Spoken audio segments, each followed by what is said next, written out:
Dear students, এসো আমরা শিখি চ্যানেলে তোমাদের সবাইকে স্বাগত জানাই। আমি Sanchita Hazra, MSc in physical chemistry. তোমাদের ওয়েস্ট বেঙ্গল বোর্ডের অন্তর্গত বিভিন্ন ক্লাসের অঙ্ক, পরিবেশ, ভৌতবিজ্ঞান, ইংরাজি বিষয়ে পড়ার জন্য আমি সহযোগিতা করে থাকি।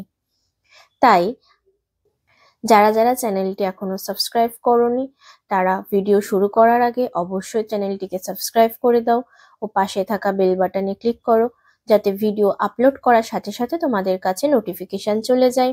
ভিডিওটাকে কমপ্লিট করার পর অবশ্যই ভিডিওটাতে একটা লাইক করবে ও তোমাদের বন্ধুদের সাথে ভিডিওটা শেয়ার করে দিও, যাতে এই ভিডিওটা দেখে তারাও উপকৃত হতে পারে। তো চলো ভিডিও শুরু করা যাক।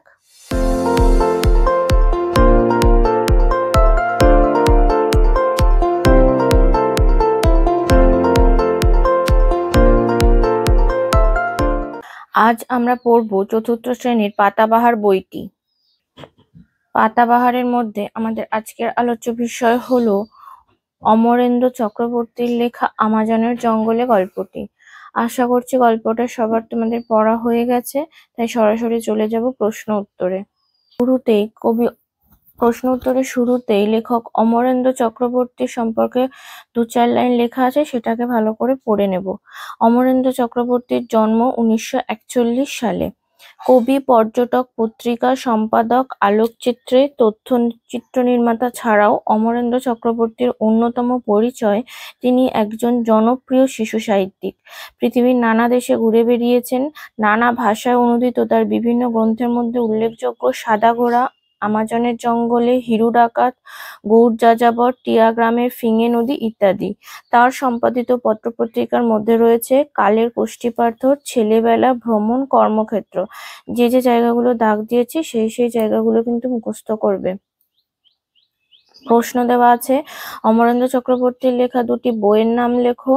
তাহলে অমরেন্দ্র চক্রবর্তীর লেখা দুটো বই হলো সাদা ঘোড়া, আমাজনের জঙ্গলে বা হিরু ডাকাত, যেটা পছন্দ দিতে পারো। আর ভ্রমণ পত্রিকা ছাড়াও তিনি কোন পত্রিকার সম্পাদক? কালের কোষ্ঠীপাথর, ছেলেবেলা, ভ্রমণ। আচ্ছা, ভ্রমণটা বাদ দিতে বলেছে, তাহলে কালের কোষ্ঠীপাথর, ছেলেবেলা, কর্মক্ষেত্র, এই নামগুলো আমরা দিতে পারবো। ঠিক আছে। নেক্সট 3 দাগে রয়েছে লেখক গল্পটিতে যে জায়গার উল্লেখ করেছেন সেটি হলো আমাজন। আমাদের একেবারে সামনের নৌকা থেকে ভারী সুরেলা বাজনা ভেসে আসছিল। কোনো একটা নৌকা থেকে বোতর দেখা পাওয়ার মিনিট 2-এর মধ্যেই সব নৌকোয় সেই সুখবর ছড়িয়ে যায়। উবা আমার চোখের দৃষ্টি দেখে বুঝতে চাই আমি কে। উবা কাঠকুটো দিয়ে ছবি আঁকায় ভারী ওস্তাদ। এগুলো সব বইয়ের মধ্যে রয়েছে, বইয়ের লাইন থেকে করতে দিয়েছে। নেক্সট রয়েছে 4 দাগে গান বাজনা শব্দটির প্রথম অংশ গান এবং দ্বিতীয় অংশ বাজনা পরস্পরের পরিপূরক। তো নিচের শব্দগুলো দিয়েও এরকম ধরনের শব্দে বানাতে বলেছে। তাহলে লোকের সাথে হবে লোকজন, রোগ ভোগ, ভাবনা চিন্তা, ডাক্তার বদ্যি, আশা নিরাশা, হাঁক ডাক, কাঠকুটো, ধনরত্ন। ঠিক আছে, এই উত্তরগুলো দেখে নাও। লোকজন, রোগ ভোগ, ভাবনা চিন্তা, ডাক্তার বদ্যি, আশা নিরাশা, হাঁক ডাক, কাঠকুটো, ধনরত্ন। নেক্সট 5 দাগে রয়েছে একটা ছক রয়েছে কর্তা, কর্ম, ক্রিয়া ছড়িয়ে ছিটিয়ে আছে। কর্তার সাথে কর্ম ক্রিয়াকে মিলিয়ে 5টি বাক্য লিখতে বলেছে। দেখো 5টা বাক্য করে দিয়েছি। কি কি লিখেছি? আমি প্রার্থনা করলাম, উবা পাখি দেখছে, বোতো আকাশ দেখছে, সে ছবি আঁকছিল, ছেলে মেয়েরা স্কুলে যাচ্ছে। ঠিক আছে। নেক্সট বলেছে যে 6 দাগে যে যে শব্দগুলো দেওয়া রয়েছে সেগুলো দিয়ে বাক্য রচনা করতে। ধীরে ধীরে, বসন্তকালে বিকেলবেলা ধীরে ধীরে বাতাস বয়। তো বাক্য রচনা তোমরা তোমাদের পছন্দ মতো করতে পারো। বসে বসে ঘুম পেয়ে গেল, আগে আগে দিয়ে বাক্য রচনা হচ্ছে শোভাযাত্রায় ছোট্ট ছেলেটি সবার আগে আগে চলেছে। আমরা হেঁটে হেঁটে পাহাড়ের উপর উঠে পড়লাম। জেগে ছেলেটি পরীক্ষার জন্য রাত জেগে পড়াশোনা করছে। চলে আসবো সাতের দাগে। সাথে থেকে বলেছে গল্পটার ঘটনা অনুযায়ী সাজাতে। তাহলে 1 নম্বরে আসবে 5এরটা, সামনে নৌকা থেকে সুরেলা বাজনা ভেসে আসছিল। 2 নম্বরে আসবে 1এরটা, বোতকে দেখা গেছে। 3 নম্বরে আসবে 4এরটা, একটা নৌকার গান বাজনা থেমে গেলে বাকিরা যারা যত আগে খেয়াল করবে তারা তত আগে তাদের নৌকার বাজনা থামাবে। 4 নম্বরে হবে 2এরটা, বোতকে দেখার জন্য আমি ব্যাকুল হয়ে পড়েছিলাম। আর 5 নম্বরে হবে 3এরটা, বোতো মনের ভেতরের সুরে তালে ছন্দে নিচে বেড়াচ্ছে। নেক্সট 8এর দাগে রয়েছে একটি বাক্য উত্তর। দেখো এগুলোর উত্তর লিখে দিয়েছি, দেখে নাও। একেরটা বলেছে লেখক কোথায় হারিয়ে গিয়েছিলেন। অমরেন্দ্র চক্রবর্তীর লেখা আমাজনের জঙ্গলে গল্পে লেখক আমাজনের জঙ্গলে হারিয়ে গিয়েছিলেন। 2এরটা, লেখক কাকে বন্ধু হিসেবে পেয়েছিলেন। অমরেন্দ্র চক্রবর্তীর লেখা আমাজনের জঙ্গলে গল্পে লেখক আমাজনের জঙ্গলে উবাকে বন্ধু হিসাবে পেয়েছিলেন। জলের দেবতা বলে কাকে আমাজনের বাসিন্দারা মানে। অমরেন্দ্র চক্রবর্তীর লেখা আমাজনের জঙ্গলে গল্পে আমাজনের বাসিন্দারা বোতোকে জলের দেবতা বলে মানে। 4 নাম্বার প্রশ্ন, উবা কোন শহরকে বালির দেশ বলে বুঝিয়েছিল। অমরেন্দ্র চক্রবর্তীর লেখা আমাজনের জঙ্গলে গল্পে উবা কলকাতা শহরকে বালির দেশ বলে বুঝিয়েছিল। বালির দেশ কথার অর্থ কি। বালির দেশ কথার অর্থ হলো মরুভূমি। ইম্পর্টেন্ট জায়গা রয়েছে, যদি অ্যামাজন নিয়ে কিছু লিখতে বলে, অ্যামাজন নিয়ে টিকা লিখতে বলে, তাহলে কিন্তু আমরা এই অংশটা লিখতে পারি। টিকা হিসাবে অ্যামাজন নিয়ে যদি টিকা বলে তাহলে আমরা এই জায়গাটা লিখবো। ঠিক আছে। নদী আমাজন, আমাজন হলো একটি নদী। 1941 সালে পর্যটক ওরেল্লানা এই নদীর নামকরণ করেন। আমাজন শব্দের অর্থ বীর রমণী। ঠিক আছে, এটা মনে রাখবে। পৃথিবীর বৃহত্তম ও দ্বিতীয় দীর্ঘতম নদী হলো আমাজন, মনে রাখতে হবে। ব্রাজিলের উত্তর ও মধ্য অংশ, পার্শ্ববর্তী Colombia, Bolivia, Venezuela, Ecuador, Peru প্রভৃতি দেশের অংশবিশেষ নিয়ে আমাজন অববাহিকা গড়ে উঠেছে। সব থেকে বেশি অংশ রয়েছে ব্রাজিলের। ঠিক আছে, এত বড় নদী অববাহিকা পৃথিবীতে আর দেখা যায় না। আমাজন অববাহিকায় প্রচুর বৃষ্টিপাত হয়, তাই এই বনভূমি চিরহরিৎ, এটা মনে রাখতে হবে। এই বনভূমি শুধু গভীরতম অরণ্য নয়, নানা বৈচিত্র্যে ভরপুর। এই ধরনের বনভূমির নাম সেলভা, এটাও মুখস্থ করতে হবে। এখান থেকে শর্ট প্রশ্নও কিন্তু আসতে পারে। যে পৃথিবীর বৃহত্তম দ্বিতীয় দীর্ঘতম নদী অ্যামাজন, অ্যামাজন শব্দের অর্থ বীর রমণী। আচ্ছা, এত বড় নদী অববাহিকা পৃথিবীতে আর দেখা যায় না। এখানকার বনভূমি চিরহরিৎ, এই বনভূমির নাম সেলভা। ঠিক আছে, 1941 সালে ওরেল্লানা নামের এক পর্যটক এই নদীর নামকরণ করে। এগুলো কিন্তু শর্ট প্রশ্নের মধ্যে আসতে পারে।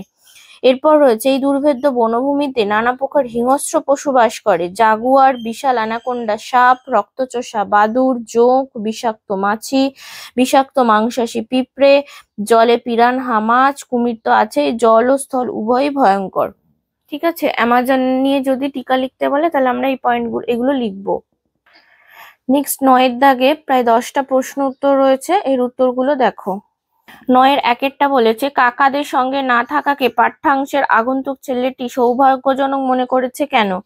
অমরেন্দ্র চক্রবর্তীর লেখা আমাজনের জঙ্গলে গল্পে কাকাদের সঙ্গে থাকলে আমাজনের জঙ্গলের গাছ, নদী, মানুষ, চাঁদ প্রভৃতি আগন্তুক ছেলেটির দেখা হতো না, কারণ তারা একটি নির্দিষ্ট পথ দিয়ে এগোতো। কিন্তু এক্ষেত্রে ছেলেটি কাকাদের সঙ্গে না থাকায় ভালোভাবে প্রকৃতিকে উপভোগ করতে পেরেছে। কোন উৎসবের কথা পাঠ্যাংশে রয়েছে, কিভাবেই বা সেই প্রসঙ্গ উপস্থাপিত হয়েছে। অমরেন্দ্র চক্রবর্তীর লেখা আমাজনের জঙ্গলে পাঠ্যাংশে নৌকা উৎসবের উল্লেখ আছে। বোতো নামে এক সামুদ্রিক প্রাণীর কথা বলতে গিয়ে লেখক এই উৎসবের কথা বলেছেন। উবার মাধ্যমে লেখক জানলেন নৌকার গান বাজনা থেমে যাবার অর্থ বোতোর দেখা পাওয়া গিয়েছে। নৌকা উৎসবের রাতে বোতো নামক সামুদ্রিক প্রাণীর দেখা পাওয়া সৌভাগ্য সূচক বলে গণ্য করা হয়। বোতো সম্পর্কে আমাজনের অঞ্চলে প্রচলিত বিশ্বাসটি কি, তার সম্বন্ধে সকলে কি কল্পনা করেছে। আচ্ছা, অমরেন্দ্র চক্রবর্তীর লেখা আমাজনের জঙ্গলে গল্পে বোতো সম্পর্কে আমাজন অঞ্চলে প্রচলিত বিশ্বাসটি হলো নৌকা উৎসবের রাতে বোতোর দেখা পাওয়া অত্যন্ত সৌভাগ্য সূচক। বোতো হলো আমাজনবাসীদের রক্ষাকর্তা। বোতোর সম্পর্কে সকলের কল্পনা ছিল যে সে আমাজনের বিপদে আপদে আমাজনবাসীকে রক্ষা করে। জলের তলায় তার মস্ত শহর, সেখানে রঙিন পাথরে তৈরি বিরাট প্রাসাদ। আচ্ছা, 4এরটা গল্প কথকের চোখে দেখা বোতোর শারীরিক গঠনের পরিচয় দাও। তাকে দেখে আগন্তুক ছেলেটির কেমন লাগলো। অমরেন্দ্র চক্রবর্তীর লেখা আমাজনের জঙ্গলে গল্পে উবার ইশারায় কথক নদীর জলে বোতোকে দেখেছিলেন। বোতো খুব লম্বা একটা প্রাণী, তার নাক বা ঠোঁট খুব সরু, লম্বায় প্রায় 1-1.5 হাত, মস্ত বড় মাথা, এর মস্তিষ্ক মানুষের মস্তিষ্কের চেয়ে বড়। বোতোর ল্যাজটা শরীরের শেষ প্রান্ত থেকে দুদিকে ভাগ হয়ে গেছে, রংটা লাল না হলেও গোলাপির দিকে। আর ছেলেটার কেমন লাগলো? বোতোকে দেখে আগন্তুক ছেলেটির খুব ভালো লাগলো, কেননা জলের মাত্র 3-4 হাত নিচে যেন সে মনের ভিতরের সুরে তালে ছন্দে লয়ে নেচে বেড়াচ্ছে। নেক্সট 5-এরটা যে রাতে ছবি পাঠ্যাংশে রয়েছে তার বিশেষত্বটি কি? অমরেন্দ্র চক্রবর্তী লেখা আমাজনের জঙ্গলে গল্পে যে রাতের ছবির কথা এখানে বলা হয়েছে তা হলো এক পূর্ণিমার রাতে, নৌকো উৎসবের রাত। সেখানকার সমস্ত লোকজন সারা রাত ধরে উৎসবে মেতেছিল, আর সেই রাতে বোতোর দেখা পাওয়া দারুণ সৌভাগ্য বলে গণ্য হয়। আগন্তুক ছেলেটির নীরব প্রার্থনাটি কি ছিল? অমরেন্দ্র চক্রবর্তীর লেখা আমাজনের জঙ্গলে গল্পে আমাজনের রক্ষাকর্তা বোতোর কাছে আগন্তুক ছেলেটির নীরব প্রার্থনা এই ছিল যে সে যেন তাকে তার মা বাবা ও স্কুলের বন্ধুদের কাছে ফিরে যাবার উপায় করে দেয়। আগন্তুক ছেলেটি উবাকে কি বোঝাতে চেয়েছিল?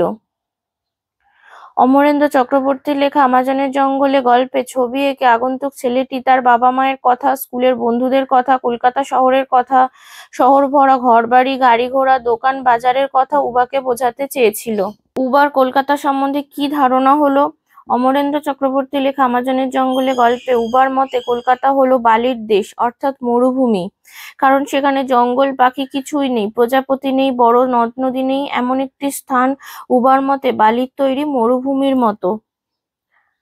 কলকাতা সম্পর্কে উবার ধারণাকে বদলে দিতে তুমি কি কি করতে চাও? অমরেন্দ্র চক্রবর্তীর লেখা আমাজনের জঙ্গলে কলকাতা সম্পর্কে উবার যে ধারণা আমি পাই তা বদলানোর জন্য আমি কলকাতায় অনেক বেশি করে গাছ লাগানোর কথা বলবো, শহরকে সুন্দর রাখতে যথেষ্ট পরিষ্কার পরিচ্ছন্নতার ব্যবস্থা করব, ফলে শহর আরো সুন্দর হয়ে উঠবে। কলকাতার আকর্ষণ ছাড়িয়ে দিতে উবা যে জগতে আগন্তুক ছেলেটিকে আহ্বান জানিয়েছিল তার বর্ণনা দাও। অমরেন্দ্র চক্রবর্তীর আমাজনের জঙ্গলে গল্পে আগন্তুক ছেলেটির বাড়ি কলকাতা শহরে, সেই শহরের প্রতি তার আকর্ষণ দেখে এবং তা ছাড়িয়ে দিতে উবা খানিকক্ষণ চুপ করে বসে ভাবলো, তারপর কাঠকুটোদের ছবি এঁকে দিয়ে বলল, যে জঙ্গলের গাছপালা কীটপতঙ্গের সঙ্গে না থেকে, গ্রীষ্ম বর্ষা শীত বসন্ত না দেখে কলকাতায় বসে কি করে এই জগৎটাকে জানা যাবে। এরপর 10-এর দাগে দেখো, ঘটনার পাশাপাশি কারণ উল্লেখ করো। ঘটনাগুলো এখানে লেখা আছে, 5টা ঘটনা লেখা রয়েছে, তার কারণ। প্রথম ঘটনাটা দেখো, সামনে নৌকা থেকে ভারী সুরেলা বাজনা ভেসে আসছিল, তাহলে তার কারণ হলো নৌকো উৎসবের সূচনা হয়েছে। উবার ফিসফিস গলায় শুনতে পেলাম, বোতো বোতো। কারণ কি? আমাজনের জলে এক বিচিত্র প্রাণীর দেখা পাওয়া গেল। সকলেই গান বাজনা থামিয়ে যতটা সম্ভব নিঃশব্দে চারিদিক থেকে গোল হয়ে প্রথম নৌকাটার কাছে ফিরে আসতে থাকে। তার কারণ কি? বোতোর দেখা পাওয়া গেছে নদীর জলে। জঙ্গলে ঘুরতে ঘুরতে উবা একদিন হঠাৎই হাঁটু গেড়ে মাটিতে বসে পড়ে, কাঠকুটো জড়ো করে জঙ্গলে ছবি আঁকবার জন্য। আরো কয়েকটি ছবি এঁকে যতটা সম্ভব স্কুলের বিষয়ে বললাম। তাহলে তার কারণ কি? উবা ছবির অর্থ জানতে চাইলো। তাহলে আমাজনের জঙ্গলে গল্পটা আমাদের এখানে শেষ হয়ে গেল। ক্লাস 4-এর পাতাবাহার বইটির এর আগের যে সমস্ত গল্পগুলো রয়েছে সেগুলো সব অলরেডি আমাদের, গল্প এবং কবিতা যা রয়েছে সব আমাদের অলরেডি পড়া হয়ে গেছে, সেই ভিডিও আপলোড হয়ে গেছে, তার লিঙ্ক তোমরা ডেসক্রিপশনে পেয়ে যাবে। আজকের ভিডিওটা এই অবধি। নেক্সট আমরা পড়বো আমি সাগর পাড়ি দেব। সেই ভিডিও পেতে গেলে অবশ্যই তোমাদের চ্যানেলটিকে সাবস্ক্রাইব করে রাখতে হবে। ভিডিওটা ছেড়ে যাওয়ার আগে ভিডিওটাতে একটা লাইক করো, ভিডিওটা তোমার বন্ধুদের সাথে শেয়ার করো।